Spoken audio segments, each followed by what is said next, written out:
Hey everybody, Regina Anley here, and it is time for Coffee with Regina. And today I have my friend Mark Papadas. Did I Close pronounce that enough. right? Close enough? Papadas. Papadas. Okay. You didn't add any syllables, so you did good. Okay.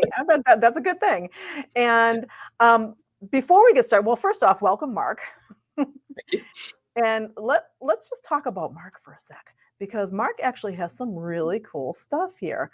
And if I can get Mark's information up, which does not want to cooperate with me at the moment, here we go. So Mark is an award-winning speaker, author, and visionary behind I Am for Kids, the groundbreaking program revolutionizing elementary education and youth entertainment.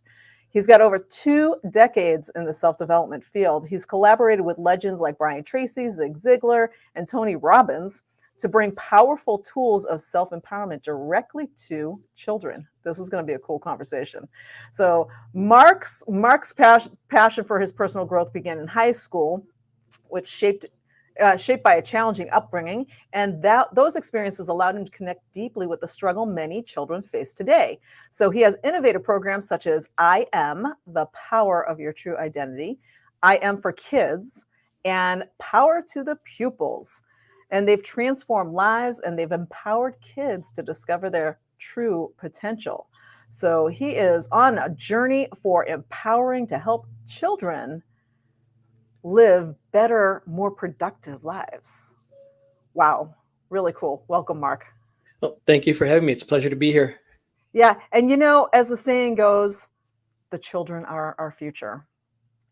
And when you think about it, on this live stream that we do here, Coffee with Regina, we usually talk about stuff that adds value to our audience of coaches and consultants.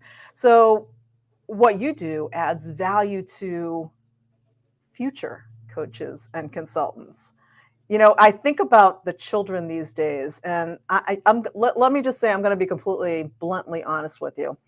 When I look at some kids these days, I think, wow, this is what I have to look forward to. These guys are the ones who are going to be taking care of me when I get older. And that's maybe not such a good thing when I see some of the kids out there. And here you are out there with programs to help them. So tell us a little bit about what it is that you do. Well, so like I said, first off, thanks for having me. Really what I Am for Kids is all about. If you're going to use a building analogy, the foundation that we're all about is helping them to create an empowering identity. In other words, how do they finish the statement, I am ... Now, unfortunately, that term identity, which does actually have a psychological, scientific definition, has kind of become co-opted.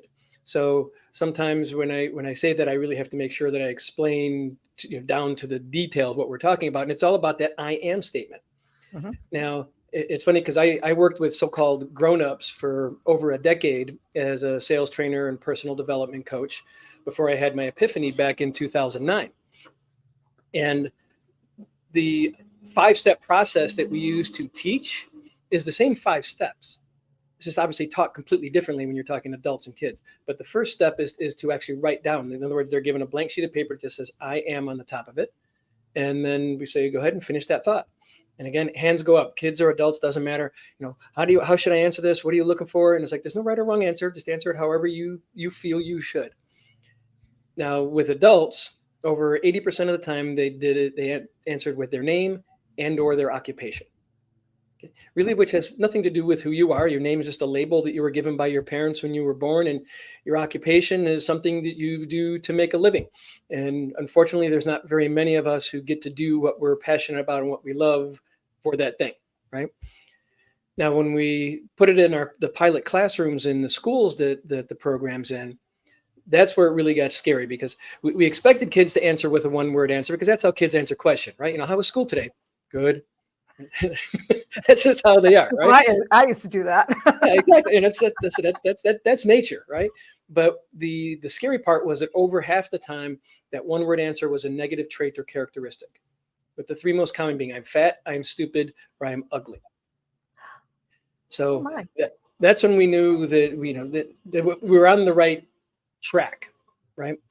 So what we found is that when we were doing those classrooms, that's where we definitely needed to be, because there's a quote that I came up with, is that kids are like wet cement. That what lands on them tends to stick and leave an impression. Mm-hmm. So using that same analogy of that cement, or talking about the foundation of that building, it's our job to get that cement to be cured and hardened as quickly as possible, so that when those things bounce, come upon that child, that they just bounce off.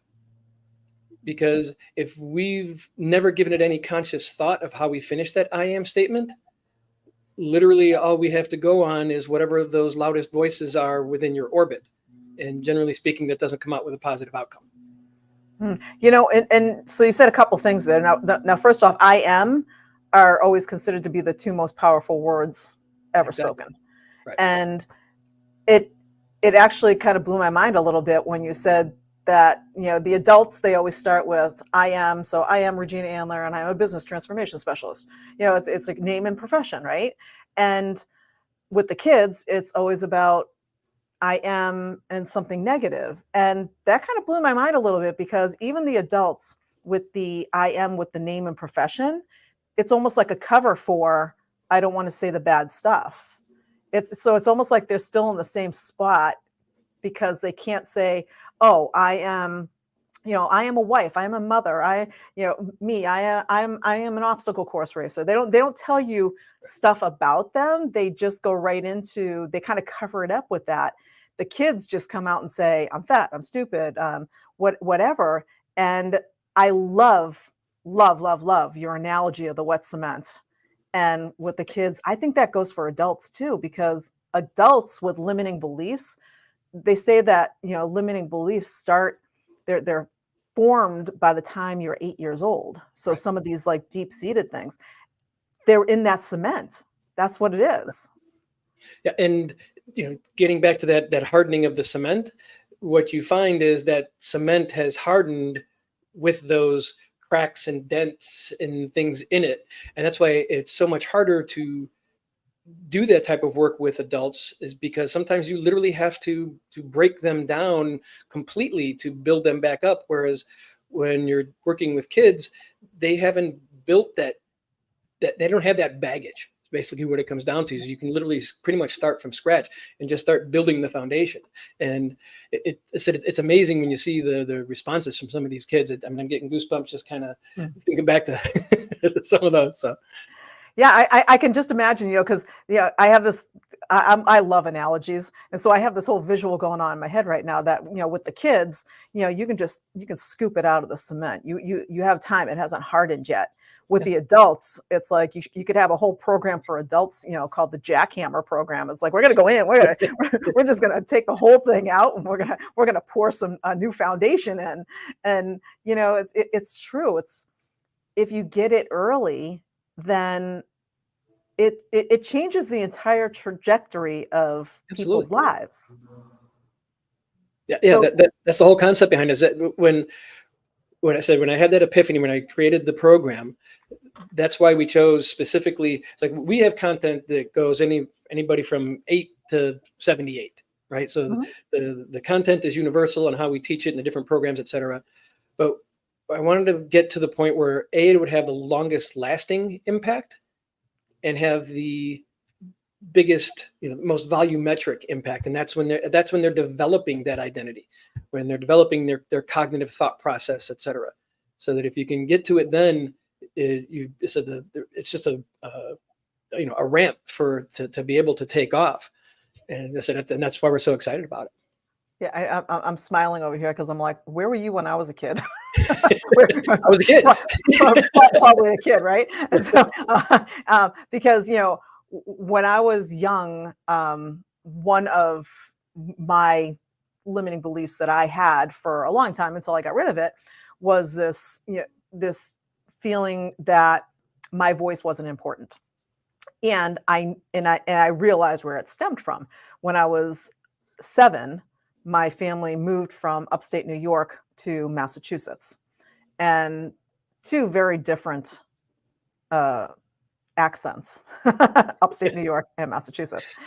And I remember the first day of school, we said the Pledge of Allegiance in school those days.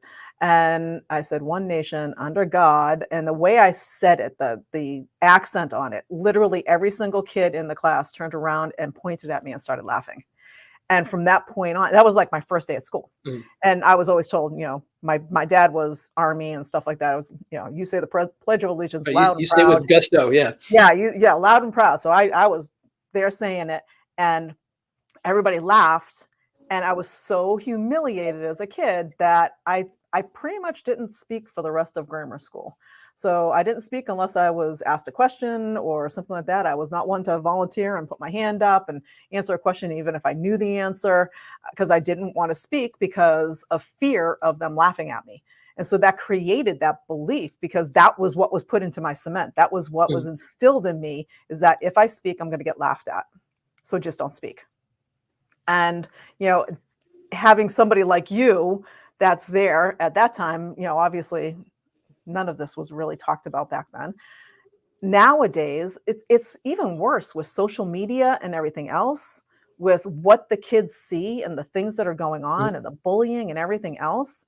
Is I love what you're doing, because you're basically giving them another option, instead of saying go hide, don't speak for the next 5 years, or whatever. It's you're giving them the permission and the ability to go, no, no, no, this doesn't define me. This was just, this was what it was, and look at it a different way, reframe it. Well, absolutely. And when we talk about what the process is, there's science behind it, but I don't want to sound like I'm patting myself on the back, because if I tell you the story about how it all created, it just downloaded into me. It was truly almost like a divine type of a moment. We talked about this, so I'll quickly run through the 5 steps. Okay, so the first one is to decide it. In other words, to actually give it some thought and decide this is the person I am. This is the person I want to be. Right. So the second one is to write it. That's when the first time you do an exercise where you write it actually down. The third one is to revise and improve it. So in other words, what you wrote down is your roughest of the rough drafts. And it's the great thing about your identity is you can literally change it throughout your life. Matter of fact, I just recently made some modifications to my own within the past couple of weeks, etc.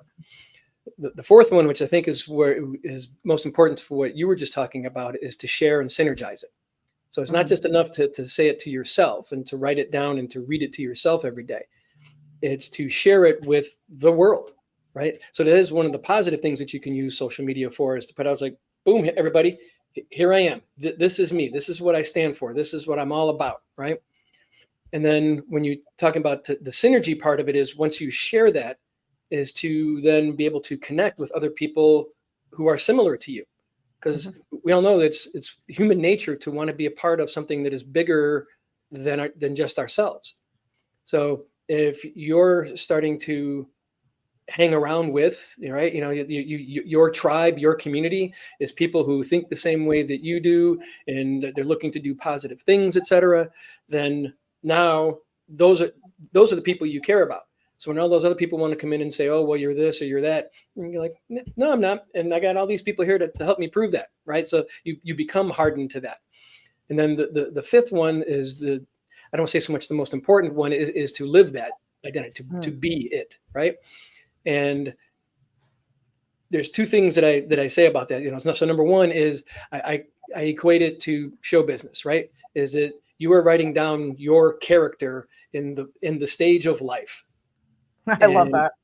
and all you have to do is stay in character, right? But then there's also going to be some times where there's some things are going to come up in your life that you didn't foresee, so you don't know how to answer that, how to do that. So what do you have to do? You have to improvise, right? But okay, well, this is how my character is. This is what my character would say in that particular situation. So it just kind of makes it an easy way to keep being yourself. But the key part of it is that there is one piece of lifelong homework for step number 5, and that is that you have to come up with a project that embodies the identity that you just created for yourself. Oh. And it could be anything. The only rule that we put on it is that it has to benefit somebody other than just yourself. So in case you haven't figured it out, I Am for Kids is my I Am project. Yeah.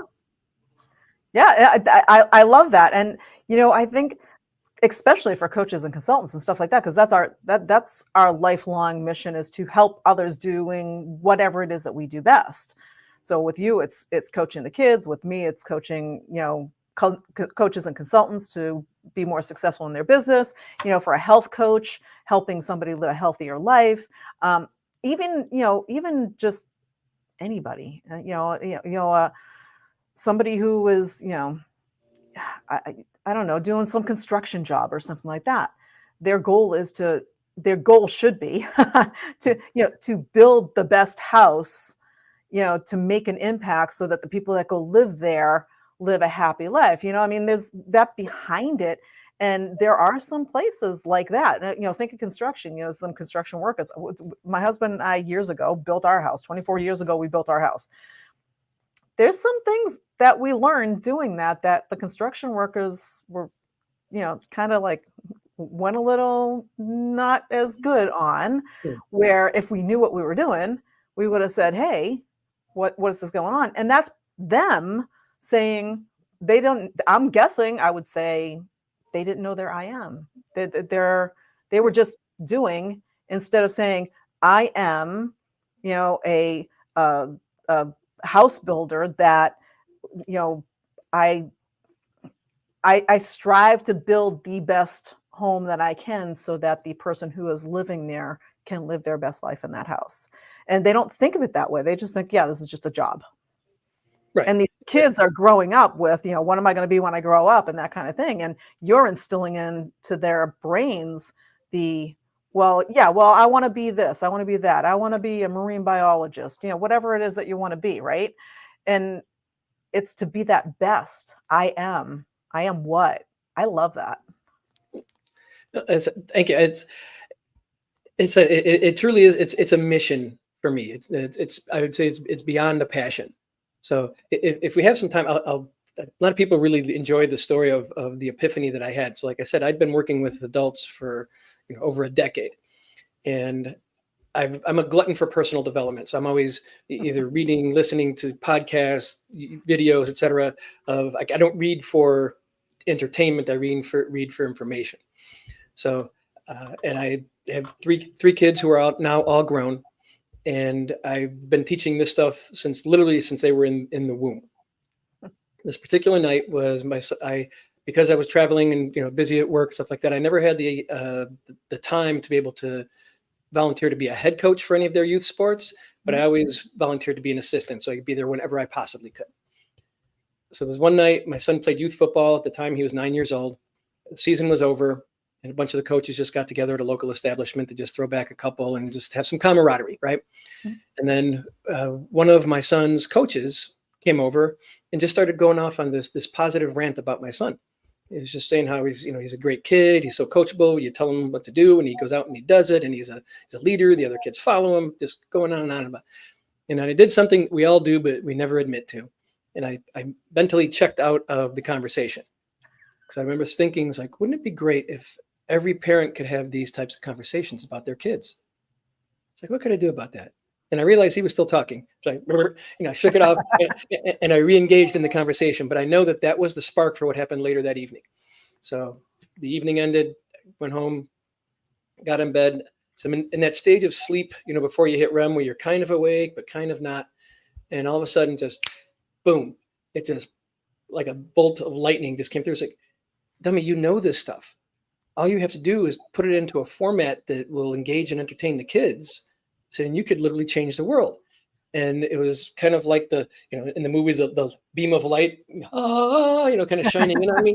That just gave me chills. Yeah, exactly. Because it literally just started to download into my head.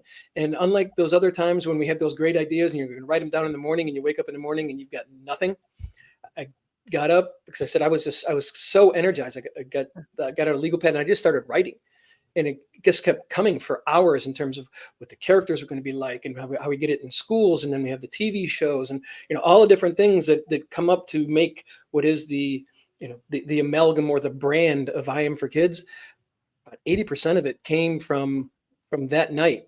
And that's the night when I decided that I was going to shut down my quote unquote adult business. I mean, I fulfilled the contracts that I had, stuff like that. But it's like, I realized that everything that I had learned, everything that I had experienced was to put me in that place so that that could happen. So this is why I was put on the earth, was to make sure that this gets taken care of before I leave. Right. And now where are you located? Right now, I'm in Orlando. Just moved down here about a year ago. Okay, so do you do this just in your local area, or is it like nationwide, or So, what are you doing with this? Because this should be everywhere. what we did is we started off as a nonprofit organization. So the initial thought was to get it in schools because pretty much every kid has to go to school. Mhm. So that's why the initial product was, it's called the I Am for Kids school program. It's me interacting with 5 animated characters, all of which are real kids, or should I say based on real kids. Mhm. And I take them through those 5 steps. And we have the characters answer the way that we know certain percentages of the kids in the classroom are feeling. So now they know that they're not weird or strange for feeling this particular way about something, right? So that it's a safe place for them to actually share. So the school program is in schools, in not necessarily every school, but it's in schools in 9 different states. So that was all about it was a nonprofit organization, all about giving the program to the schools. So what we're doing now is we're borrowing the business model of the Muppets. Okay? So if you think of Sesame Street, that was a nonprofit organization, and that's what everybody knows, that that's the educational part. But all of the Muppet shows, the Muppet movies, Tickle Me Elmo, all that kind of stuff, that is a for-profit entity that goes around that nonprofit. So what we're in the process of doing now is literally closing down the nonprofit and starting the I Am for Kids brand. So we're going to be doing online training for not just for kids. It's designed really for the whole family. I'd be fine with having a 10-year-old in a program with him, but I'd rather have the 10-year-old and his older brother and mom and dad all there, because the content works for everybody.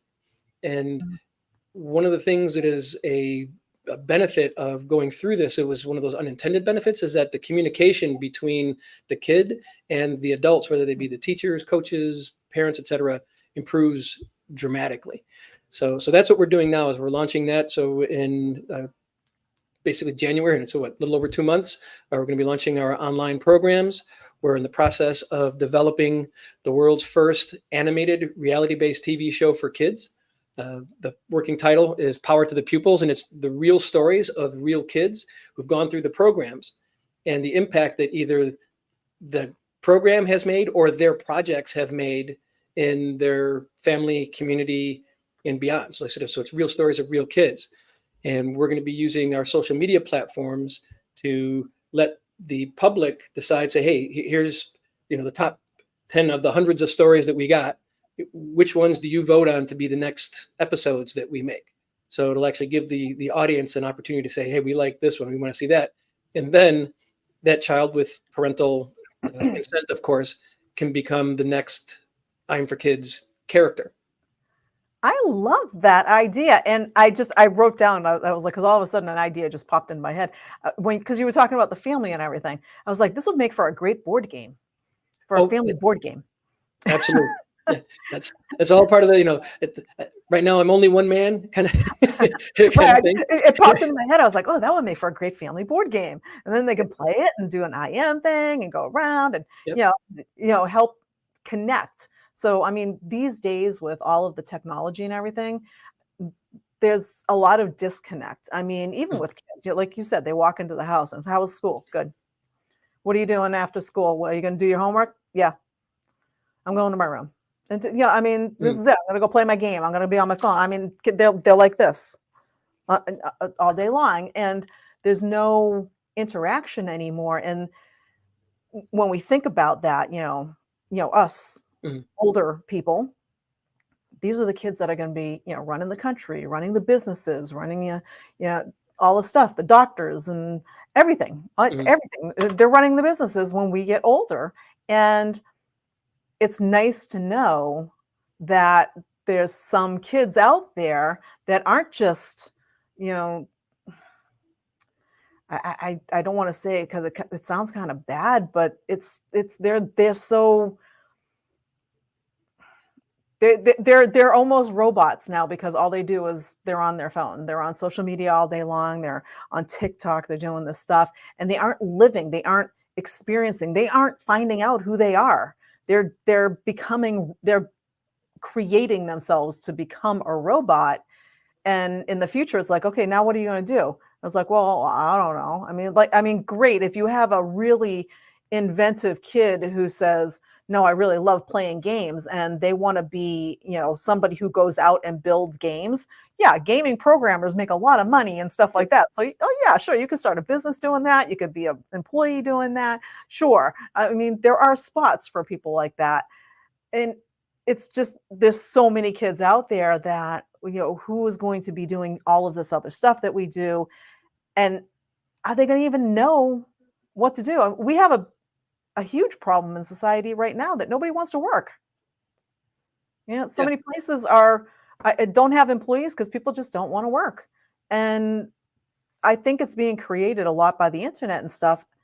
And I think there's a lot of people walking around that could not answer that question, or could not put a response to I am. Unfortunately, it's the vast majority. Yeah. And to me, that's part of why I said that is the foundation of what we do, because without that, everything else that we teach and have the opportunity to even teach goes away, because there's nothing for it to there's something to land upon, to rest upon. And one of the things that people our age here, and especially people our age, but usually a little bit older, they kind of harken back to the old days. Back when I was, we had to walk 10 miles in the snow, uphill both directions, all that kind of stuff, right? Is that there are things that have changed, and they're not going to go back. Right.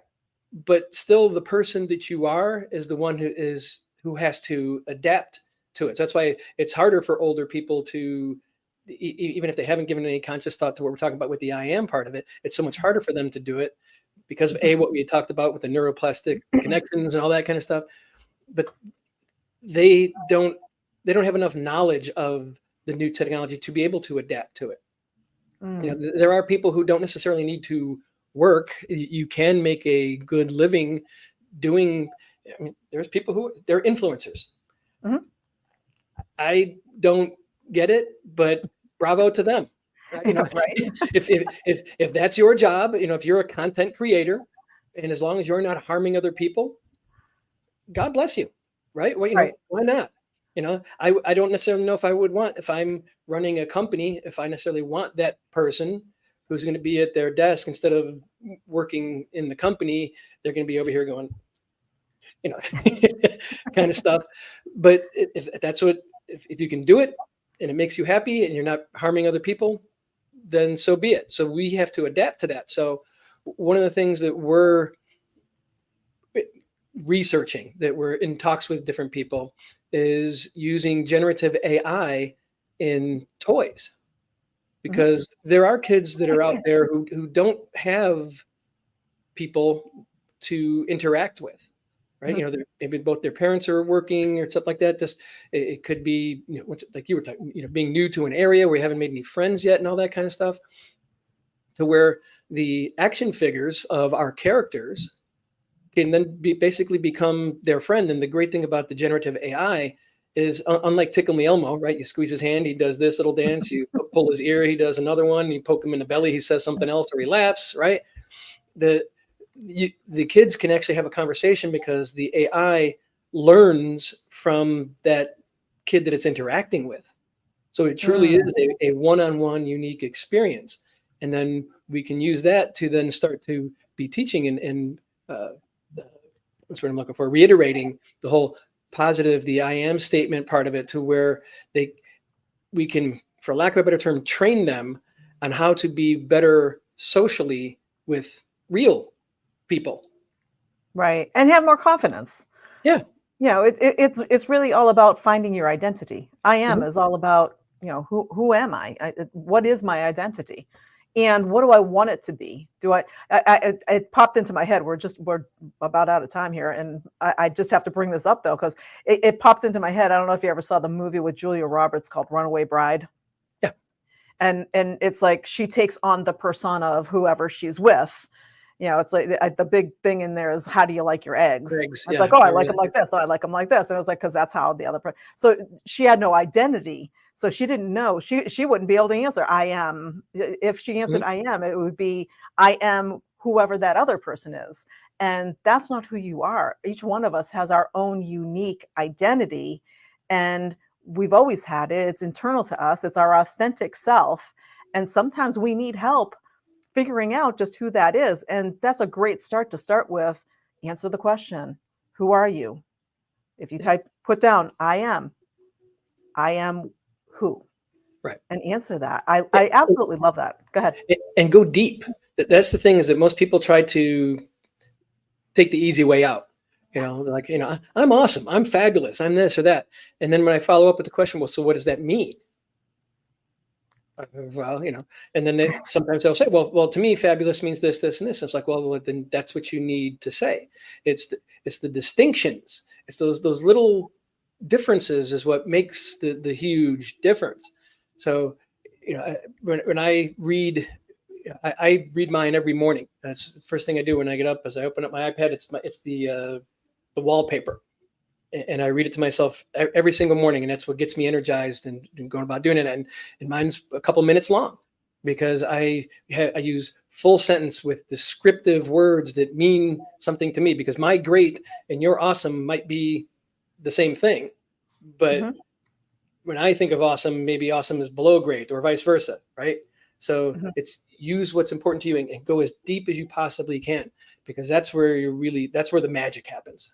Yeah, I really, really love this. And we are just a little bit over time. So we do want to wrap up. If people want to hear more about this and follow you and find stuff, where do we find you?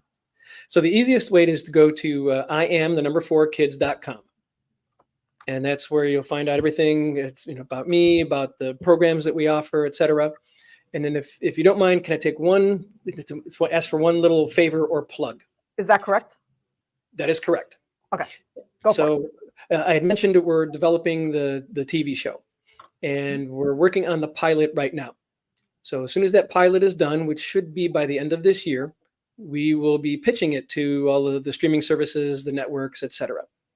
So what we've done is we've been told that it's a very ingenious way of doing this, is we've started a GoFundMe, but we don't necessarily want your money.